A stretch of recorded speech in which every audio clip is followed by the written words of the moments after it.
box.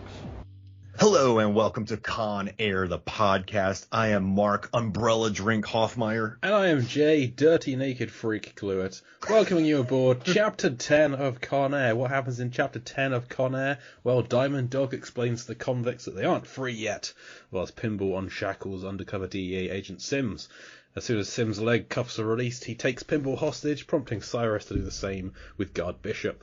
Poe attempts to mediate the situation, but a distraction from Popovich allows Pinball to escape and results in both Sims and Popovich being shot dead, with Cyrus complimenting Poe on how he handled it all. So joining us for Chapter 10 of Con Air this week, we have she's a legend amongst the Movies by Minutes community. She's thousands of shows, I think she's hosting, with many more coming up, is Tierney Steele. Tierney, welcome to the show. Hi, I guess that makes me Tierney Sandy Beaches Steele, since you guys had the other two. That works. So I was looking at the Movies by Minute spreadsheet as to how many shows you've been listed as hosting, and there were far more than I realised when I invited you on, because you've got... I was just updating my website, so I should know this. I think I've done 8, and then I do a summer series, so we cover a movie every summer. And we've done that for a few years now, so... Yes, I saw you had Joe vs. the Volcano, Return to Oz, The Never-Ending Story, MASH, A League of Their Own, Close Encounters of the Third Kind, and American Graffiti as all being completed. And I was fortunate enough to be a guest on American Graffiti, although unfortunately I wasn't with yourself, I was with Doris for that episode. And then you've got, coming up, Animal House, Mannequin, The Sandlot, The Ice Storm, and Apocalypse Now are all listed as future shows. Let's point out, so definitely Apocalypse Now. The Apocalypse Now minutes just started releasing. We're doing 5 minutes at a time because my co-host, first he vetoed doing Redux. And then he was like, okay, so that's still like 200 episodes. And I was like, what if we did a weekly show? So, we are one of those rebels not covering 1 minute per episode. Oh, yeah, you're on the right show to do that. Yeah, that's a lot. Definitely. Yeah. We did Deep Blue Sea in 30-some installments. 35 we did. Yeah. I would like to point out that Mannequin is kind of a joke, but also we don't know how much of a joke, so our names are still on it. We ended up talking about it way more when I covered Joe versus the Volcano than I was like emotionally ready to deal with. So we always joke if Jarf Hart and I ever podcast together again, we'll cover that classic. I feel like there's a lot to unpack about a man working at a store with a mannequin who can become Kim Cattrall. Yeah. And there's a dog. I mean, I'm in, but I don't know like how high up the priority list that is. Apocalypse Now, Mannequin, Yeah, there's more of a fan base for one, certainly. When we started Deep Blue Sea, the original plan was to do it in deaths, like to break the film up into which would have been 13 chapters. And I when someone commented, great idea for a show, I jokingly commented, our second season's going to be Saving Private Ryan. It's going to take us like a year to get off of the beach, and whoever runs the spreadsheet kind of believed that comment, so that I'm still logged in the spreadsheet as doing Saving Private Ryan, Death by Death, and that's still Don't do Commando, okay? Don't do Commando for us. Rambo 3, I think, would be up there as well. It's a terrible one. Whoa. Those arrows. Hey, Tierney, I have a crazy question for you, but I just want to know what you think. So, Con Air, directed by Simon West. Now, you've done a bunch of other shows, but I want to hear your ranking. Okay, so American Graffiti was George Lucas, A League of Their Own was Penny Marshall, MASH, Robert Altman, Sandlot, David Mickey Evans, and then Francis Ford Coppola for Apocalypse Now. In that sort of order, so I just read off 5 directors for you. Yeah. Like, who would, from least to most, would you want to see direct Con Air? Ooh. All right. I hate to dunk him, but David Mickey Evans, The Sandlot was a very like personal story. I don't know how he's gonna handle a big budget action flick. Ditto Penny Marshall. Like, not that it wouldn't be interesting to see what Penny Marshall's Con Air looks like, but it just doesn't. It does not ring right. So you got Francis Ford, George Lucas, and Robert Altman. Okay, so. This is crazy. I actually don't want to watch Robert Altman's Con Air. Like, yep, same. He is an amazing artist, but somehow he would be able to make this boring, and I don't need that. I don't need that challenge in my life. 3 hours long. You need to be able to hear the quips, which if everyone's saying them over each other, you wouldn't be able to hear them at all. So it just wouldn't work.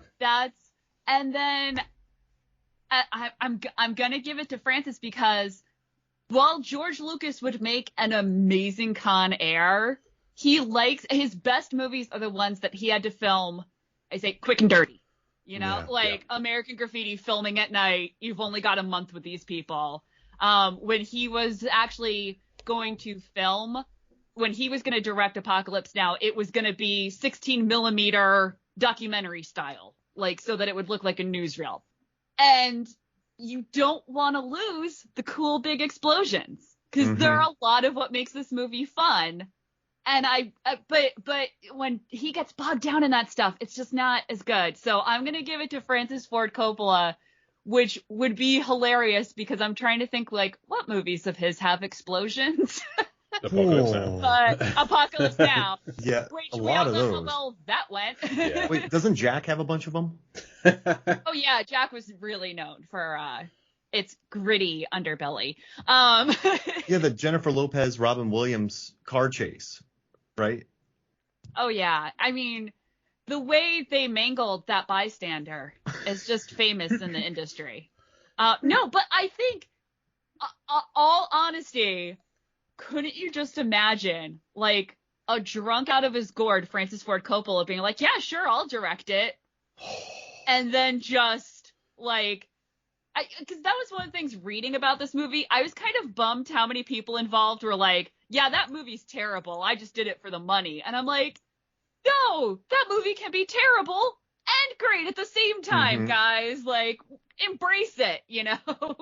And I think he's the type of guy who would go 100% on it.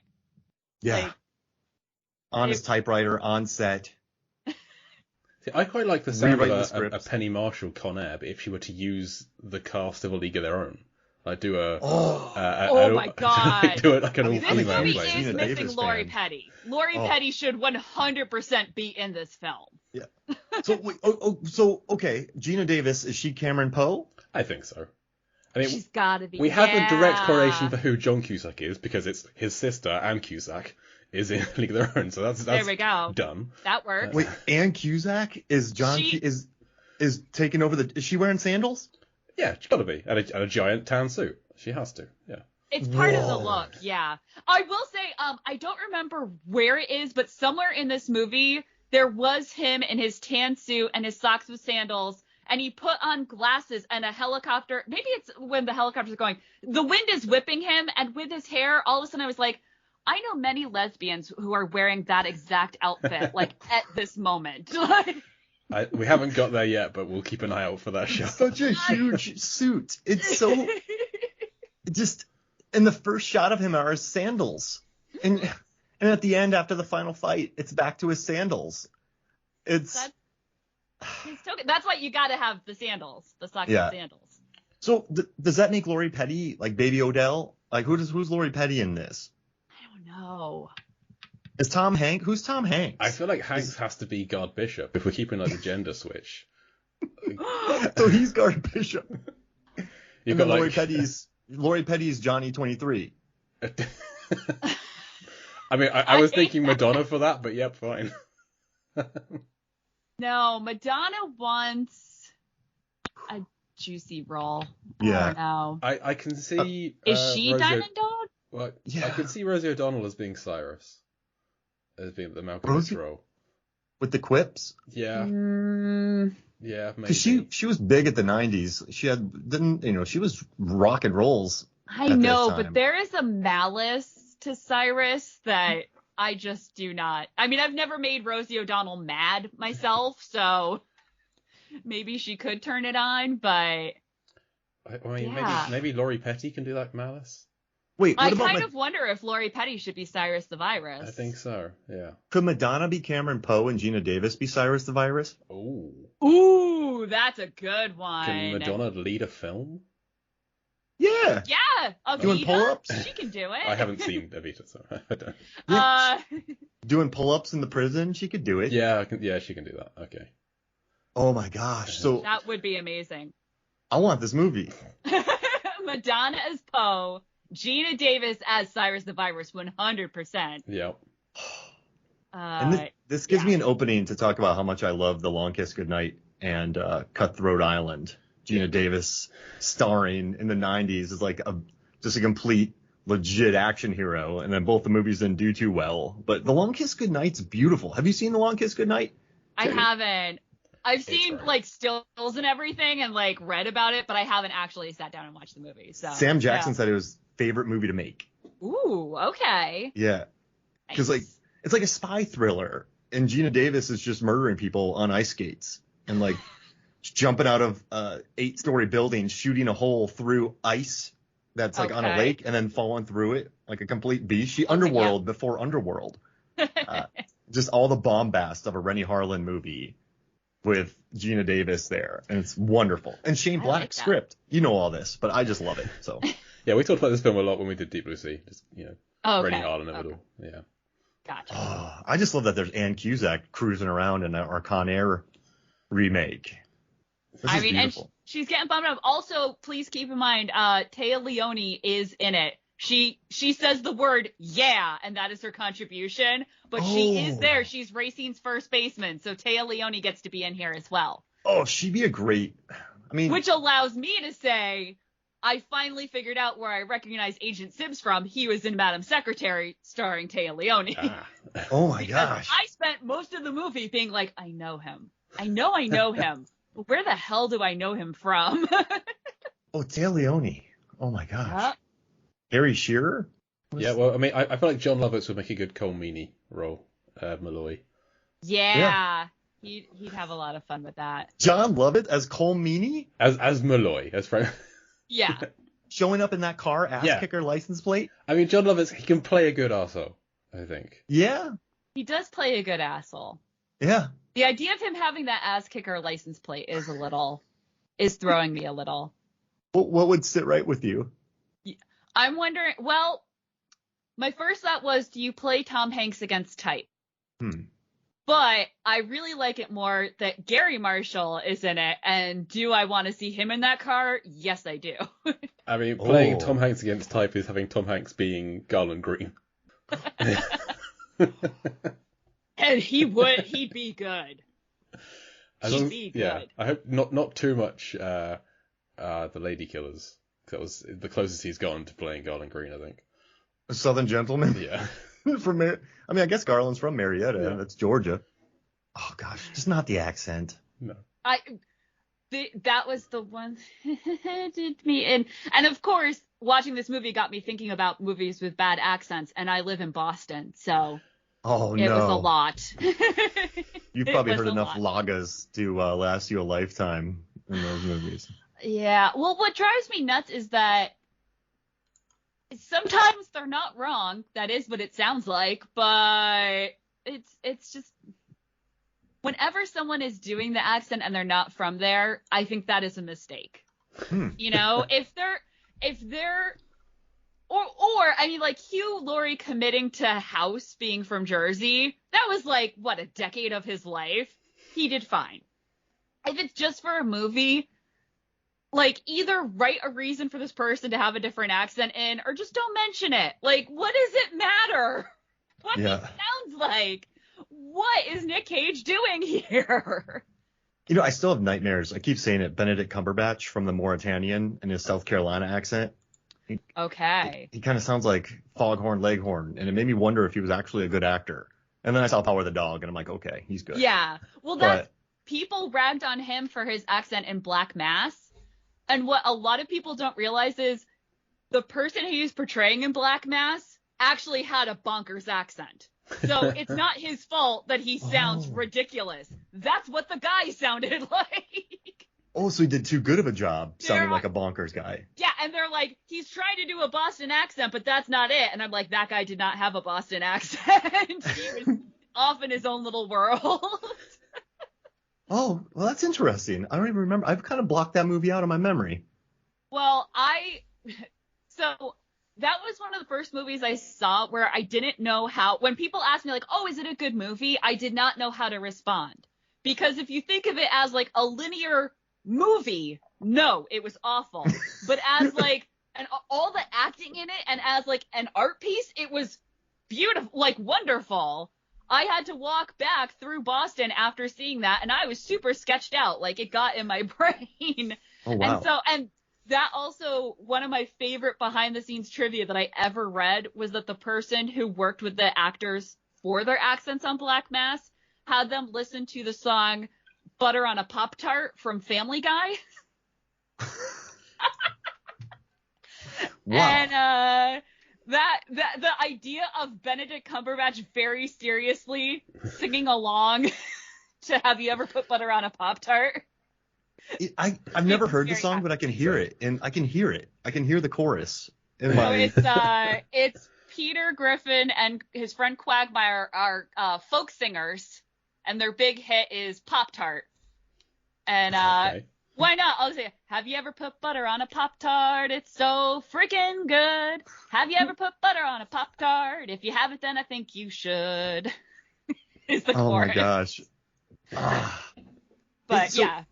So that's all right. I want this movie. I want like a David Mamet directed making of Black Mass. I don't know why I picked that, but that sounds good. It sounds right. I mean, when you said it, it sounded like a thing that could exist. Can I ask you a very important question? Yes. What was Cameron Poe's plan in this scene? Okay, this drives me nuts because he's just trying to de-escalate. And then his friend, Baby was totally like, you suck, basically. And I'm like, it's really not he was put in an impossible situation here. Mhm. I Yeah. don't think he did anything that wrong. In the shooting script, when Poe is talking to Sims, he makes a deal like, if you give me the gun and I'll get you out of here alive, is like the line from the script. I don't know how. I don't see any way that's ever gonna happen unless he No. gets the gun off and they've tied up some of the guards and they're planning to use them as hostages later on in the film. So maybe they could do something like that with Sims. They tie him up along with the rest of them. Perhaps that's like best case scenario. Sims is a moron. Yes, I he hate is. this so. What was his plan? Because in my head, I distinctly remember Pinball finding the gun, but Pinball didn't find the gun. No, and that's what I'm wondering. Like, was he worried that Pinball was gonna find the gun because his hand was right there? You know, like maybe that. But, dude, man, you saved that for later for a more opportune moment. Yeah. There was no way this was gonna end well. What did he think was gonna happen? When they go to land at Carson City and do the exchange, he could fire off some shots there that would have notified people. Or again, in the script, he unlocks himself. Sims, he's got a secret key that he unlocks his handcuffs, and he goes down to get his gun, but Poe sees him, and Sims sees Poe seeing himself get the gun. At which point he then draws the gun on Poe. Oh. And so they At least that is a reason for him to draw his gun. Right, but I feel like they changed that because that puts some of the fault in Cameron Poe. It's not his fault, but you could read it as being it's his fault that this guy got killed because he was looking at him, maybe. But yeah, I think it's a bit messy how it ends up in the film. And he gives Cyrus ages to hide. He's in the middle of nowhere, in the middle of the aisle, and he just gives him way too long to duck down. And With you in a grab the second. Yeah. Oh, that is such a good. That is what makes Cyrus the Virus such a good bad guy. Is the moments like that with you in a second. Oh, that's such a beautiful line. I figured you guys would be flown commercially. Yeah, when they play you don't have to hitch a ride here. It's Malkovich at his finest. It's right here. And him having the gun in the first place is so what did you think this was going to do? The idea is I honestly think the idea was this guy's just so insecure he cannot be unarmed. Oh, so that's my son who just ran up and said hi. My Hello. son's 4. Do you know how determined my son was to watch Con Air the other day? How? Chase it because I was watching it on my phone. You know, the way great directors intended. Yep. He was trying to chase me around the house to get my phone. Every time he turned towards me, I would pause it so that he didn't see anything. And then I explained to him that rated R movies you can't watch till you're 17, and 17 is a bigger number than 4, so he's not ready yet, and that it was too violent. And he looked up at me, this little cherubic, and he said, "I love violence, Mommy."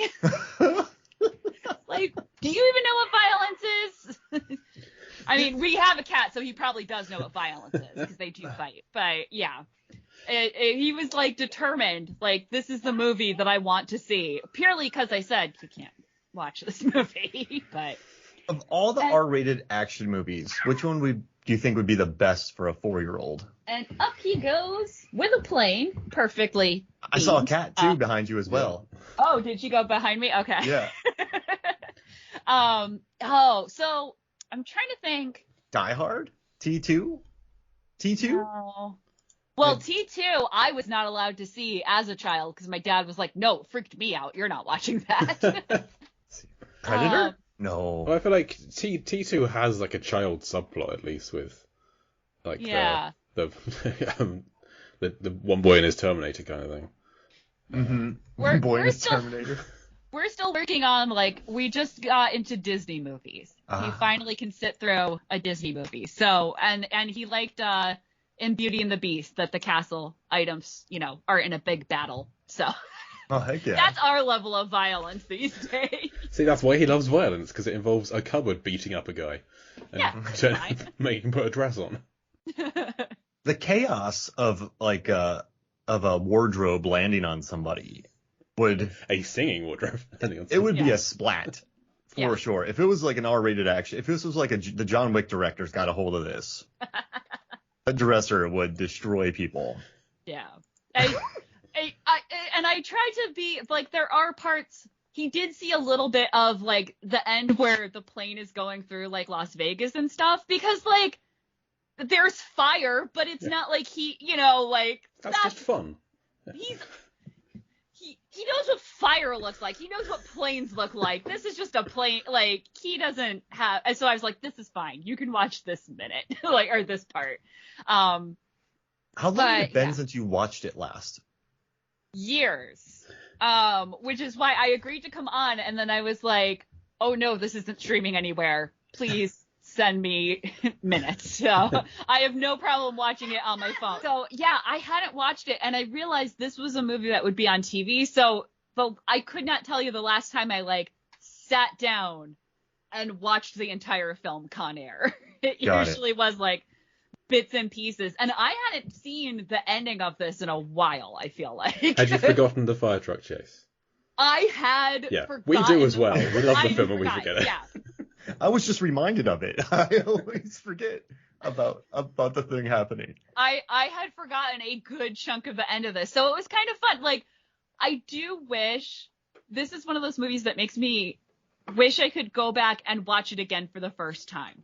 Mm-hmm. So that I didn't know like the fate of pinball and stuff, which when I was coming on, I was like, okay, I can't ruin the fate of pinball, because if any of your listeners haven't seen this movie, that's like one of the best gags. Bye, pinball.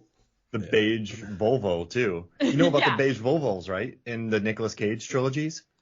No. Yeah. Okay.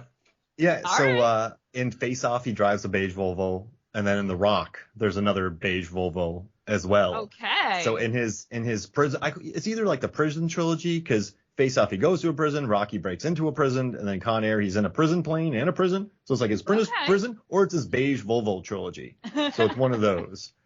But yeah, like he lands on that beige Volvo pinball does, and it's in the other 3 movies. Is that a coincidence? I don't think it can be that it's so prominent in all of them. It's like is it the Oldsmobile in all the Sam Raimi films? Whatever that car is. His car. Yeah. And the Pizza Planet truck. Yeah, it's. If it was only 2 movies, fine, a coincidence. Once you start hitting 3 or more, it's like, wait a minute. And it's 3 in a row. It's the 3 that came out in the space of a year and a half. So. Like, maybe Nick Cage wasn't the one that made that decision, but someone was watching these movies and was like, hee hee hee. Like the production designer. So a producer was like, get that Volvo in here. And he's like, yeah. For my GCSE English exams, we had 3 written exams to do, and I set myself a challenge to write the word pomegranate in all 3 exams.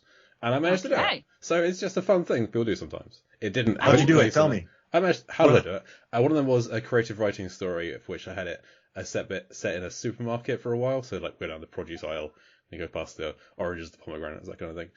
One of them I compared something to being the color of a pomegranate, but I didn't know what color the pomegranate was when I don't know, I think it was just a funny word that I liked at the time, but it seemed to work. I can't remember the third one, but I know that I managed to do it.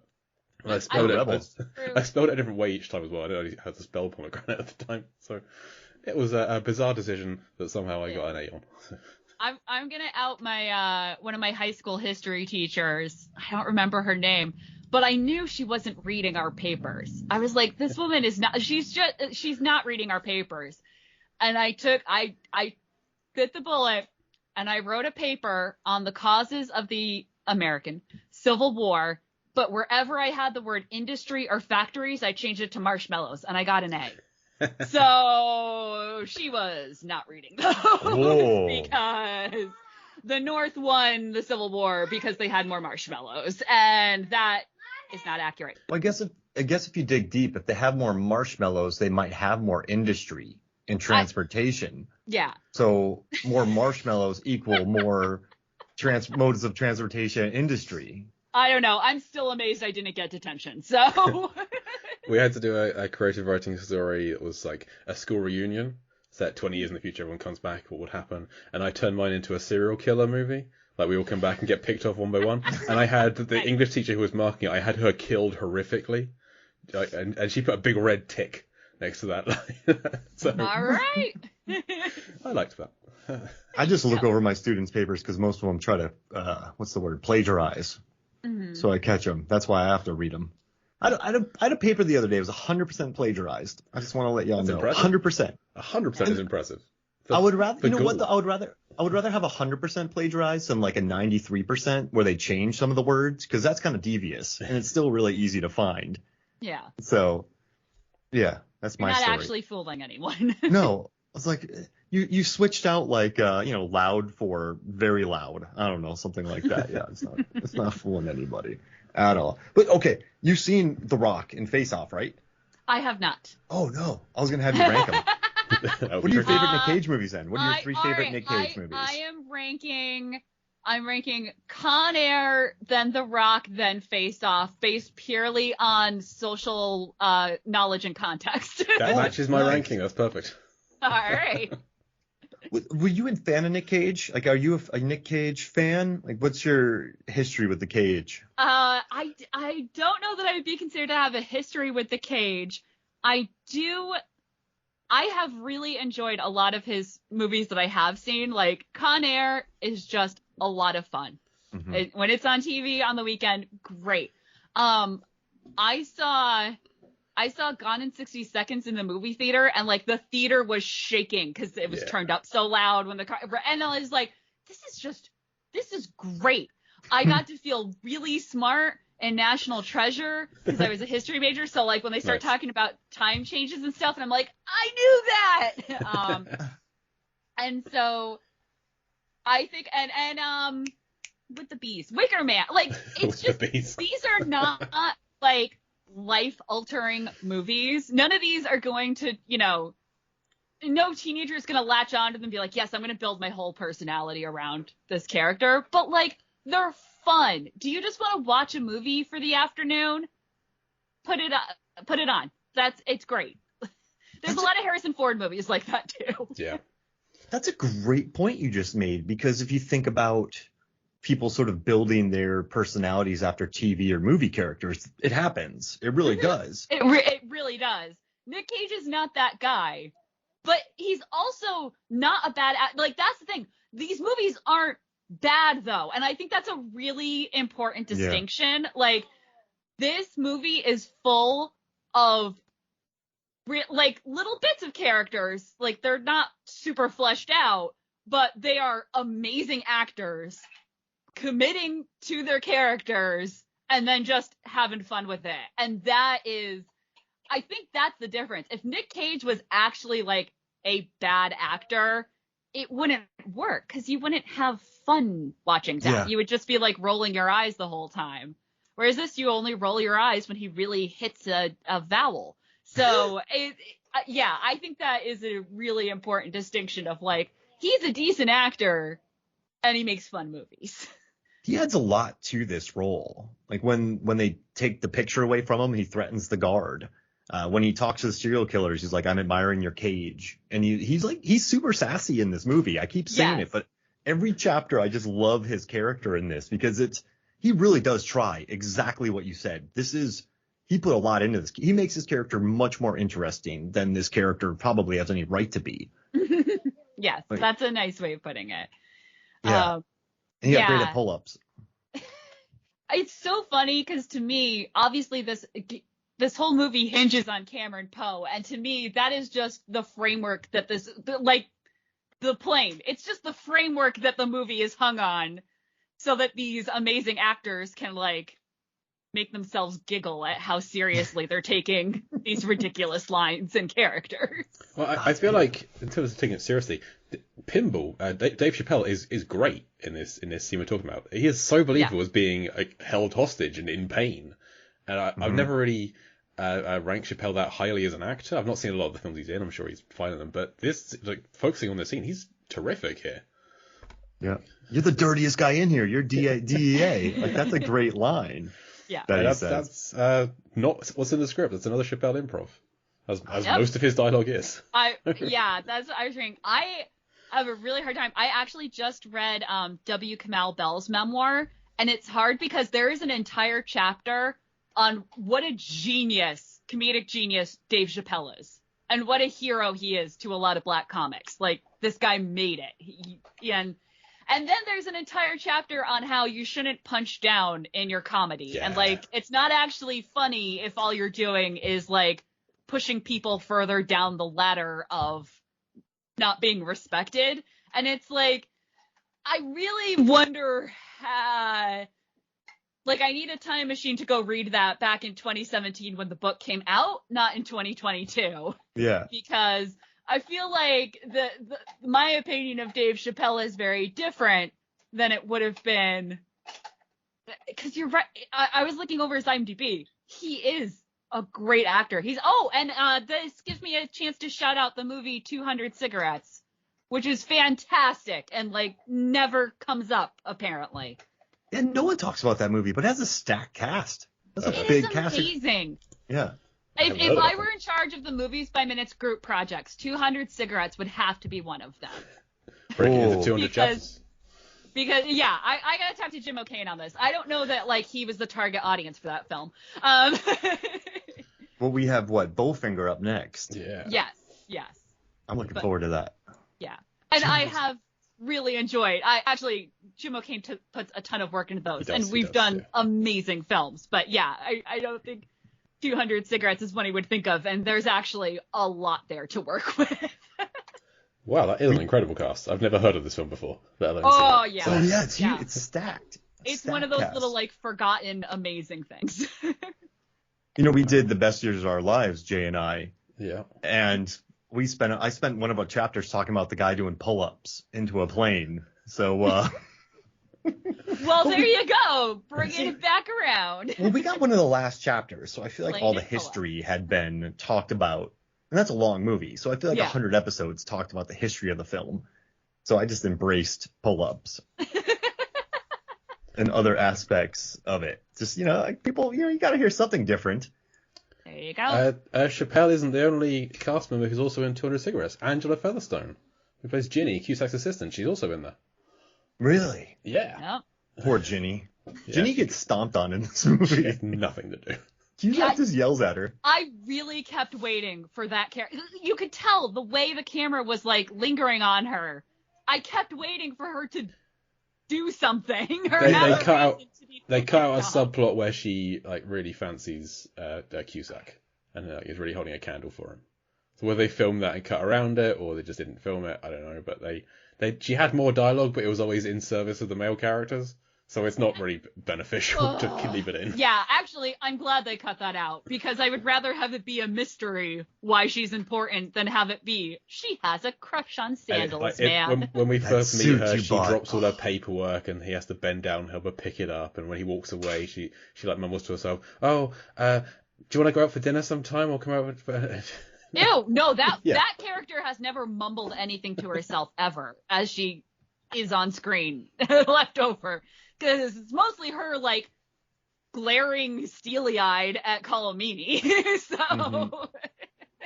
Yeah, you can tell, though. You're yeah. absolutely right, though. The way she's framed, either Mhm. something was cut out or they're trying to give her some extra screen time because so much of what she had was cut out.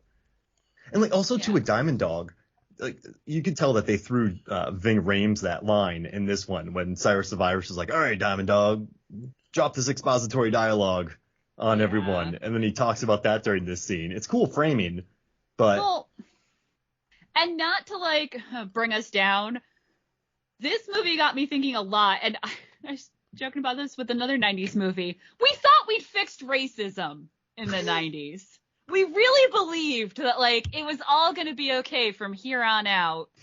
We were going to be able to make jokes about Denzel Washington. Denzel Washington was in movies, and Mhm. therefore, it was going to be fine. But characters like Diamond Dog really put the lie to that.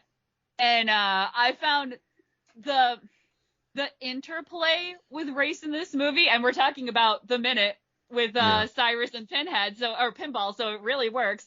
Where this movie obviously was not going to get into that, but there was a movie to make there. There was a serious movie to think about, like, these guys have to work together, Mhm. but what are they suppressing? What are they putting aside to work together? You know, Billy's worried about who's paying for all this. Later on, Dog is going to straight up admit, like, oh no, I'm just biding my time. Mhm. And Cyrus is like, I don't care about these people, which even taking out the race element of it, I do like Cyrus's line where he's like, you should pick someone else. And it's like, that's what makes you a good bad guy. You don't care. Mhm. He could have taken anyone as a body shield, and you just would have been like, yeah, go ahead, shoot him. Yeah. I'm a psychopath. It's fine. When they're talking about, you know, the rest of our lives are going to be sandy beaches, umbrella drinks, Dirty Naked Freaks, all paid for by Francisco Sandino, I was kind of thinking, how much of that is true? Like are they going to pay for the rest of these guys for the rest of their lives? No. For this guy The who's... rest of their lives, which are 30 seconds on the tarmac. That's it. And they say they're going to go to some non-extradition country. There's not actually that many of them that they could Okay, go I to. was curious if you knew which countries they I found had as 7. options. So Morocco, Indonesia, Hong Kong, Taiwan, United Arab Emirates, Andorra, and Qatar are the 7 that could feasibly work as... My Google history is fun now. I'm on some kind of a watch list for Googling this kind of thing. And That's then Googling, like, fine. what happens when you get shot in the gut in the same kind of... in the same Well, day. And none of those countries are in South America, which is the most obvious place they would go to from the south of America. Also, I'm trying to think, when did the United Arab Emirates form? But let's assume that those 7 were an option. This is then. today rather than in 97. Yeah. So. This is Yeah. Cyrus going to kill everybody eventually. Absolutely. Like, and then Diamond I Dog think so. knows he's going to kill everybody, so he's planning on killing everybody. And then Billy Bedlam is probably thinking, these guys are up to something, so I'm probably going to kill some people. Yeah. And then This is, they get Yeah. on Sandino's plane. Imagine Sandino has a full-size plane that can take everyone. They get on Yeah. the plane, they go to wherever they're going to go, they land, and then Cyrus says, okay, you're all on your own now. Like, he's going to pay for me, and Diamond Dog, and if Pinball's alive at that point, Pinball, because they're the 3 that actually did the plan. Everyone Yeah. else, Yeah. good luck. Well, and to be fair, if they said, good luck in this non-extradition company, that's still a win. yeah, Yeah, absolutely. They're not in prison serving multiple life sentences Yeah, anymore. yeah. For a lot of these guys, the umbrella drink is a bonus. Mhm. Just getting the plane was enough. yeah. I don't have to do 3 life sentences. I get to hang out in Malaysia? I'll take it. Yeah, Indonesia is gorgeous. Yeah. And I've been to Hong Kong. It's an expensive place to live, but it's a nice place. Yeah. And that's why I love that it's Popovich who is the one who gets shot in this, who's trying to take out Sims. Because Popovich knows he's about to be getting off the plane. At Carson City, he's on that list to go. So, as far as I'm concerned, he's thinking, I need to get in Cyrus's good books. I need to take out the Sims guy. Otherwise, I'm definitely off the plane. If I take out Sims, I'm useful. when we're looking at people to get rid of, I've got some kind of leverage. He's still probably gonna get me out of the plane, but I've got some kind of a leverage. I never thought of that. That's a really good point.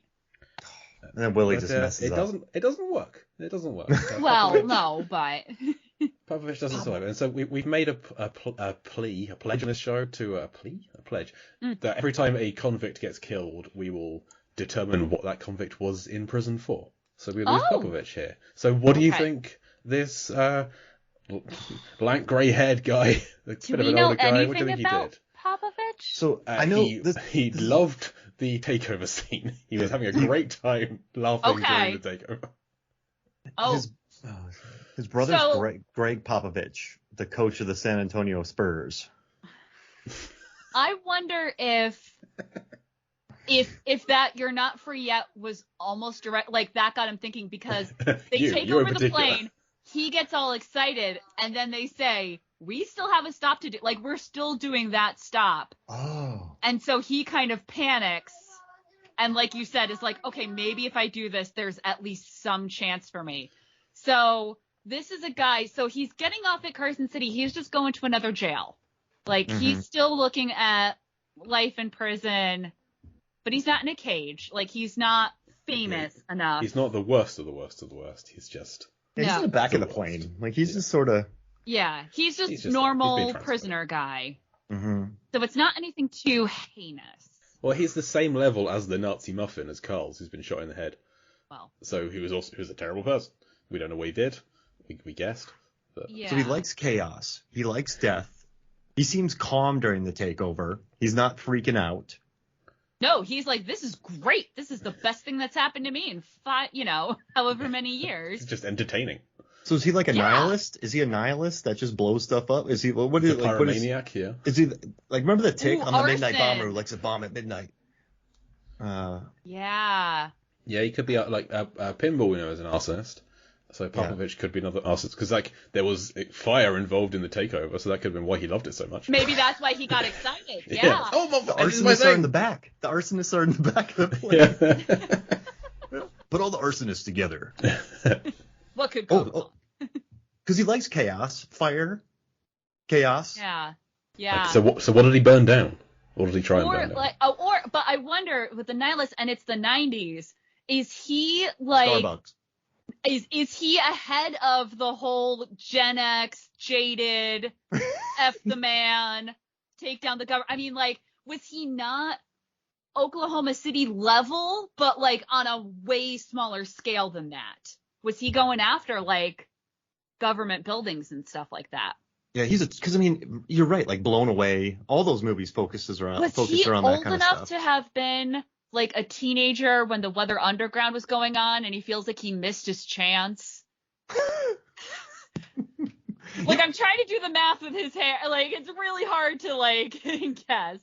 But couldn't you see, if someone felt like I missed my chance, like the moment the 60s moment of that passed me by, so he tries to do it alone and gets caught.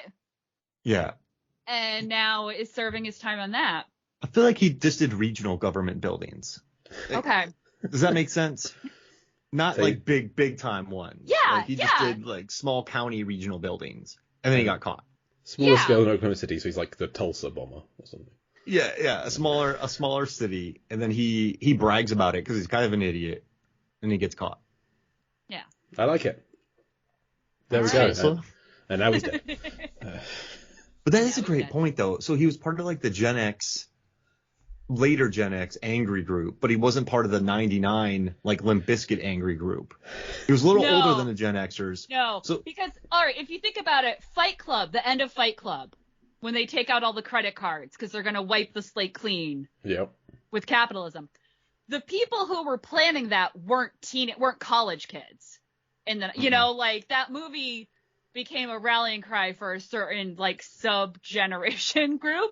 Yep. But the people who wrote that scene, who came up with that plot line, were in like their 40s, Like, so I've got to imagine there was this middle ground that like missed the 60s, but were too old. They were already older by the time the millennium is coming around and all the really crazy conspiracy stuff is popping off. So I think he's part of that sub-generation. And yeah, that they take over the plane, and he's like, "This is my chance!" And then then Cyrus says, "We're stopping at Carson City," and he's like, "No!" Damn it! Then it makes sense for him to totally attack Willie. This is his shot, yeah. Yeah. What has he got to lose? Yeah. Wow. Die in prison, die on the plane. Like, yeah. Why are they transferring him? Is he like kind of because he's not going to the maximum security? No, he's gotten off in Carson, so he's literally just moving. They got tired of him at the one prison, and they're like, "Listen, he's not that bad, but like we just hate him. Can you take it? We'll do a prisoner swap.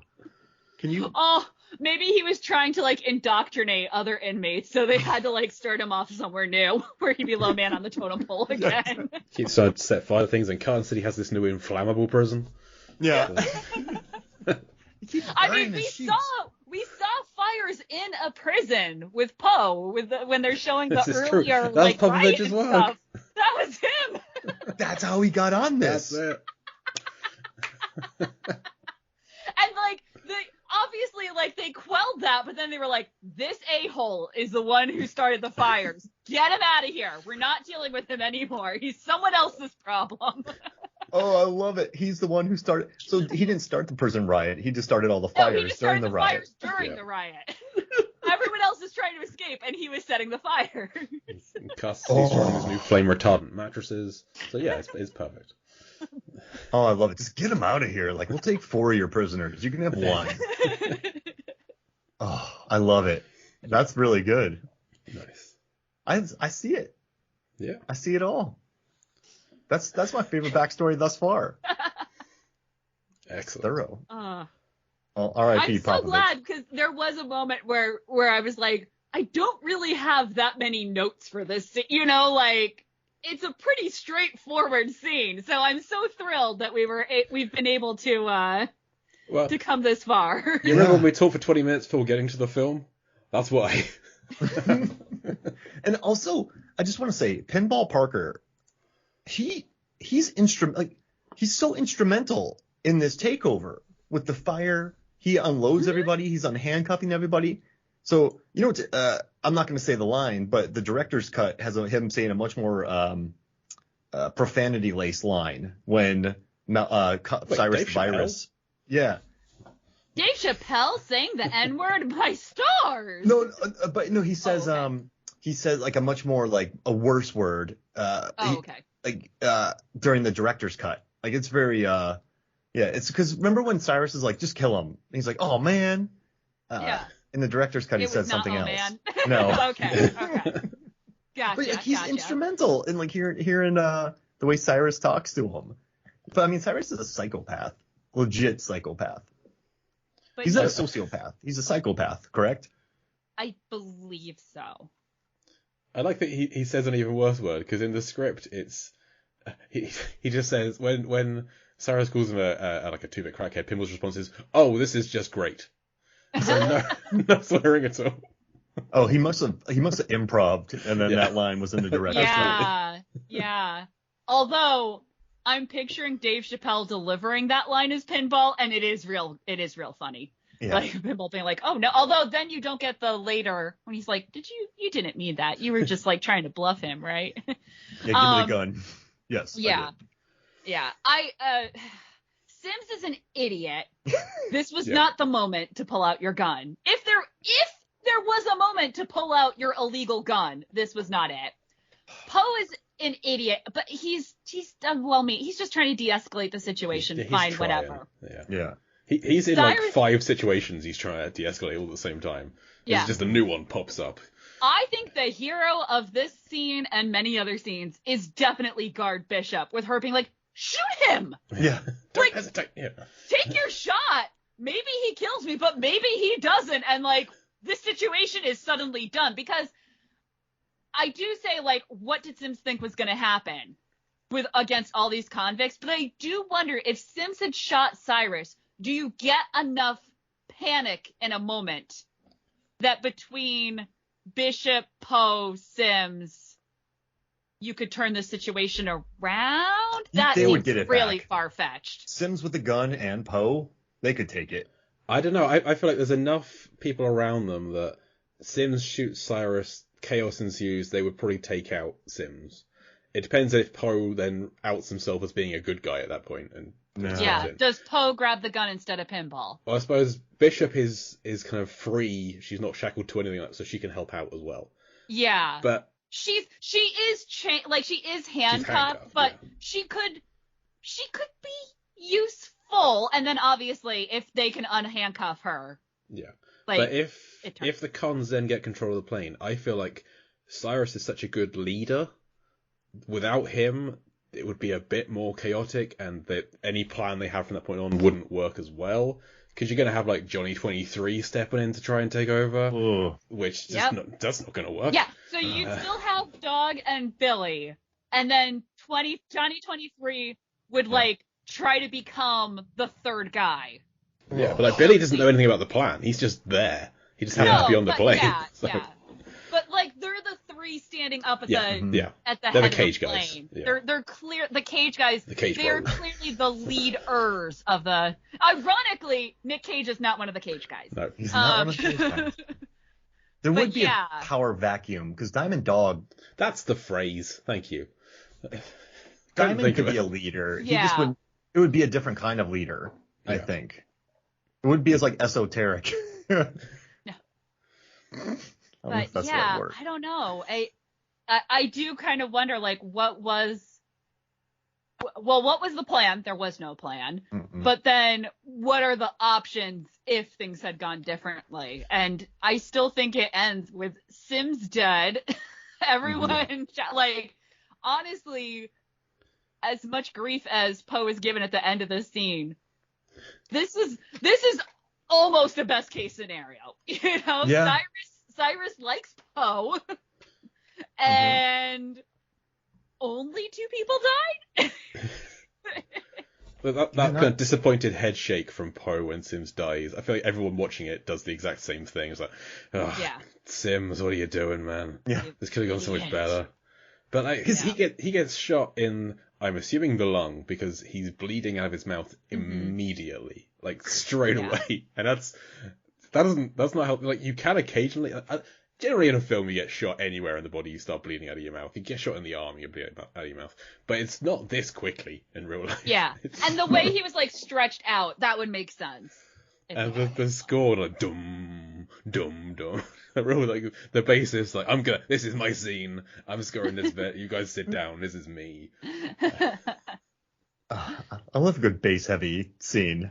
I bet they were happy to get rid of Popovich, by the way. I just think, like, that's the guy who started all the fires during the riot, isn't it? Like, didn't that almost... we're still in a prison. He could just set fires on here as well. Yeah, exactly. A fire on It's an at least airplane, what coming. could go wrong? Yeah. Yeah, Oh. the second one.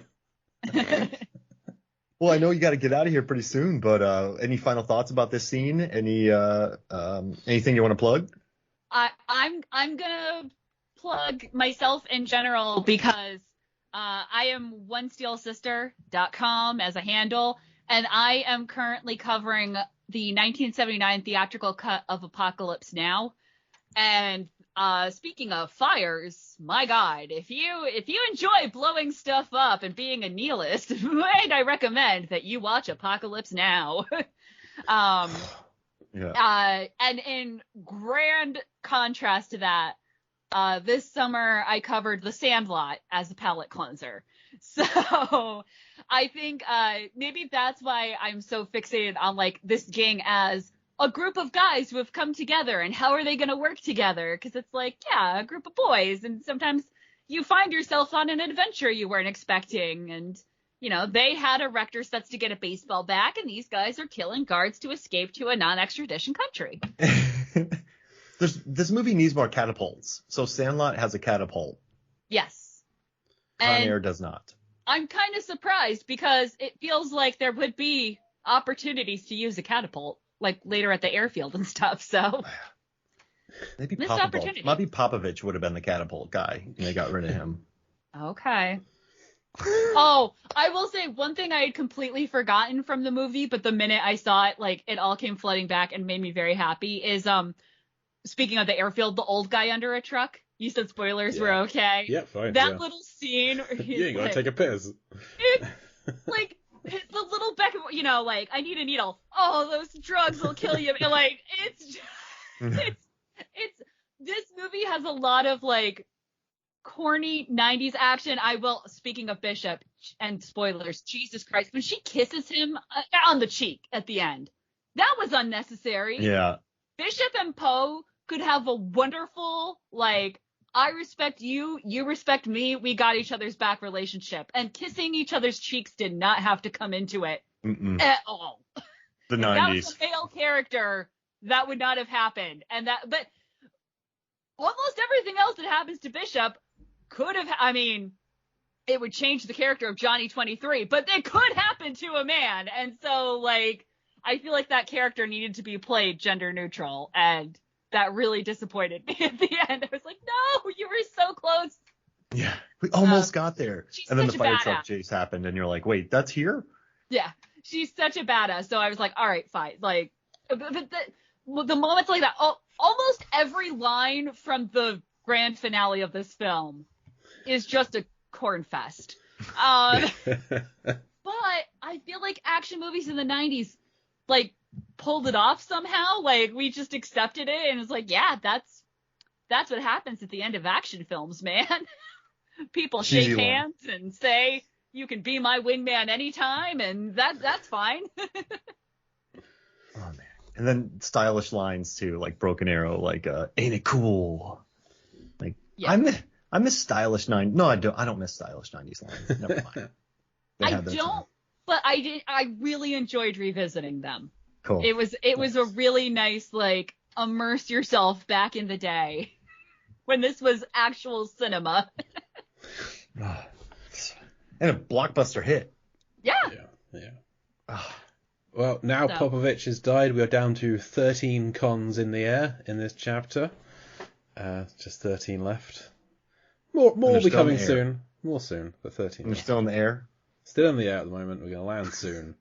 Get some more cons, lose some more cons. Yeah. So it's going to Yeah. keep that tally going. We're You're down like to the 13. math problem. We had Yeah. 16 cons traveling from to Carson City. At Carson City, 6 get off, 4 get on. I might have reversed that, but I think 6, yeah. 12, 10 get on, I think. Yeah. yeah, Jay, can you do that? Can you write a math equation to using Con Air. and then like make a thing out of it, like a little It's going graph? to be 16 cons leave the airport heading for Carson City. 3 die on the way. When they land, 3 more get off, 10 more get on. When they stop at Lerner Airfield, a bunch more die. What How many was the cops are name on? of Colomini's wife? You know? Ass kicker. Yeah. Real quick, what would John Lovett's custom plate be before we leave? Oh, As I know I said I wouldn't do this, but I feel like I wonder. I feel like he could get away with like Shyster or something on his or like license plate. Smarm, Shyster or Smarm or something like that. Yeah.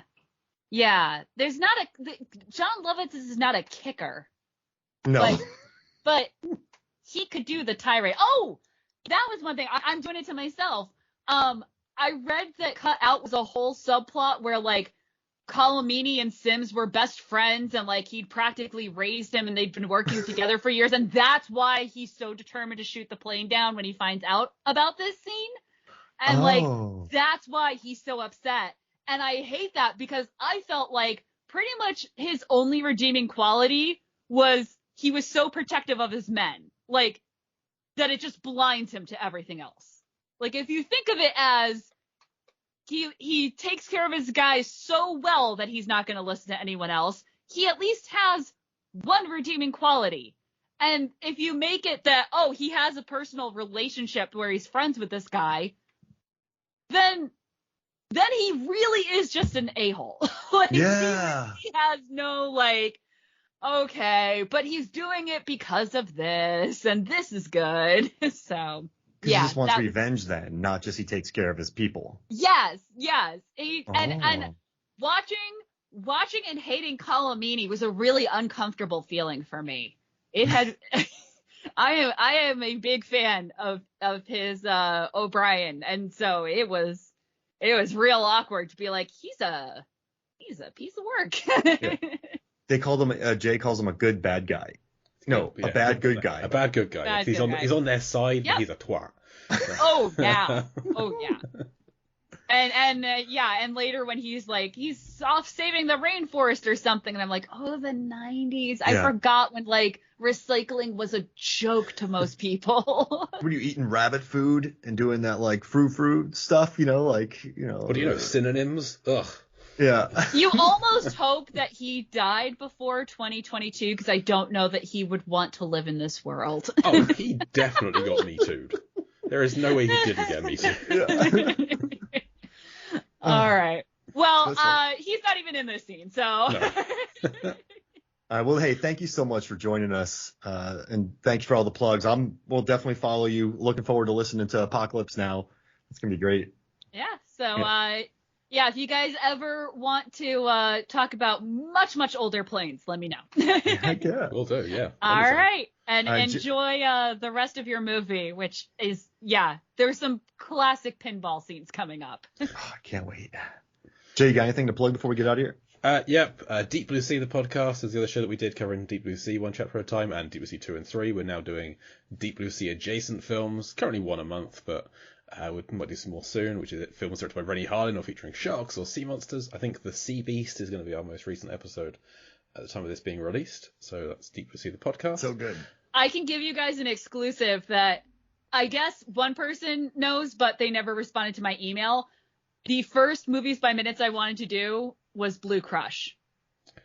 I haven't Heck seen yeah. that, but that's I emailed someone who did a podcast.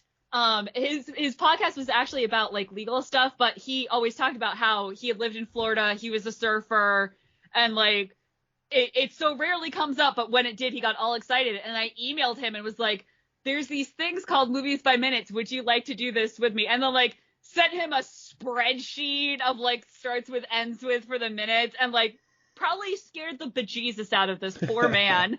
And he never responded, and then I ended up obviously not doing that, but Well, that I've just that put was Blue my Crush. first idea.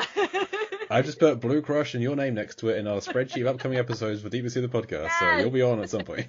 I would love to talk about that. That dude from Top Gun. What's that Tom Cruise movie where they go to Mexico? No, I forget the name of it. Losing It. He directed it. Okay. Okay, well, Yeah. I don't So even know there what we Blue go. Crush is about, so I'm looking forward to finding out. at some Surfing point. movie. Oh, I- Jay is yeah, gonna be I- so mad when he finds out what this movie is about. I'm sure I've seen worse films, don't you worry. My personal site is lifeversusfilm.com, and once a month I host an episode of Lampardy over on the Lambcast, the Large Association of Movie Blogs podcast, which is a movie trivia version of Jeopardy. So Lampardy, check it out. Mark, what plugs have you got? Yeah, just Movies, Films, and Flicks, Movies, Films on FLIX. Check that out, the podcast or the website. Also, we just, Deep Blue Sea almost got top 10 in Great Britain, Jay. So we're almost in the Yes. top 10 in Great Britain. Just like, Getting there. and I finally, Just Jay. Like, Just me. Me. Like Jay- two guys Jay- from work. yeah, it's it's cool though. It's cool. So we'll get top 10. If you listen to Deep Blue Sea, thank you very much. That's awesome. So, no, this was fun. Thank you. all right. Talk to you guys Great. soon. Well, thanks for Con Air Chapter 10. Thank you for Tierney for joining us. I've been Jay Cluett. And I'm Mark Hoffmeyer. Come back next week or the bunny gets it. Sigh. Anara!